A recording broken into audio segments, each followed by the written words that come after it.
schools, a World Refugee Day rally in Brisbane, a road trip for refugees in Perth. Canberra recently saw its biggest refugee rally ever.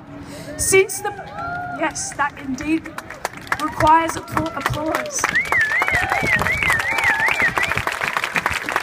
Since the Palm Sunday rally, we've seen church leaders like Bridget, who spoke earlier, arrested for praying at Scott Morrison and Bill Shorten's offices. We've seen a small rebellion in the ranks of the Labor Party. The Young Labor left in New South Wales have declared that they refuse to support any candidate who doesn't openly oppose offshore processing.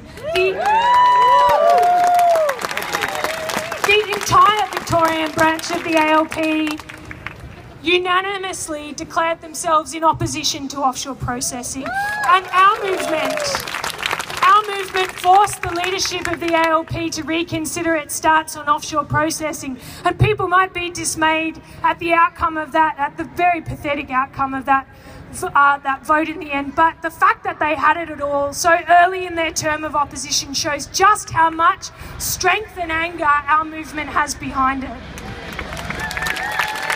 Here in Melbourne, not 2 weeks ago, our movement saw a nearly successful blockade of a transfer of refugees to Christmas Island from Martin Broadmeadows. We saw vigils, a groundswell of support for Leo Seaman Pillai's family after he was driven to self-immolation, both here and in Geelong.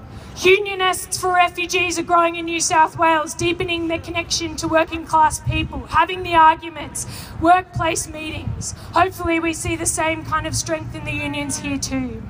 The groups around are proliferating and strengthening. Rural Australians for Refugees had a festival in Apollo Bay. Grandmothers for Refugees have their first meeting in Fairfield next weekend. Students, campus groups, church groups are drawing more and more people into a more and more fierce determination in this campaign. So we are actually in an excellent position to undermine that last pillar of support the Abbott government leans on, the refugee bashing.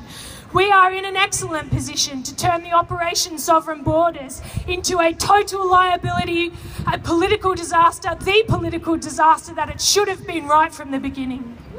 So we need to keep up the pressure. We are in a very strong position at the moment, and we can keep up the pressure. We need everybody who's here, and the 30 to 40% of people who already know how disgusting offshore processing is, to be building this campaign and strengthening it. We've got forums on the Who Killed Reza Barati forum on the 30th of July.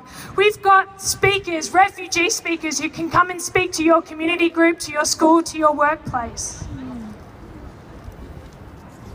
There are pro forma letters available here and letter writing groups. We can help you organise a stall in your neighbourhood to help get the word out.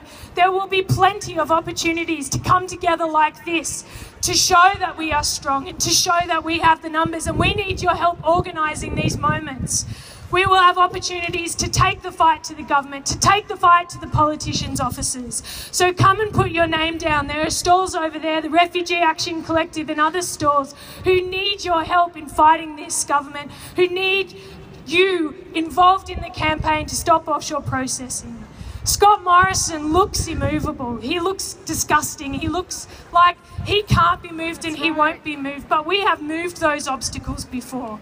Even Howard was forced to bring refugees onto the mainland, forced to take every asylum seeker from Manus Island and Nauru and resettle them in Australia. We can do the same, and we can do it for good this time. There's plenty to do. There's plenty to do, and if any movement knows this, we know this. We can't wait for the politicians to do it for us. We can beat offshore processing, and that can be the first step in dismantling the whole deterrence project. So get involved. Thank you very much, Lucy from the Refugee Action Collective.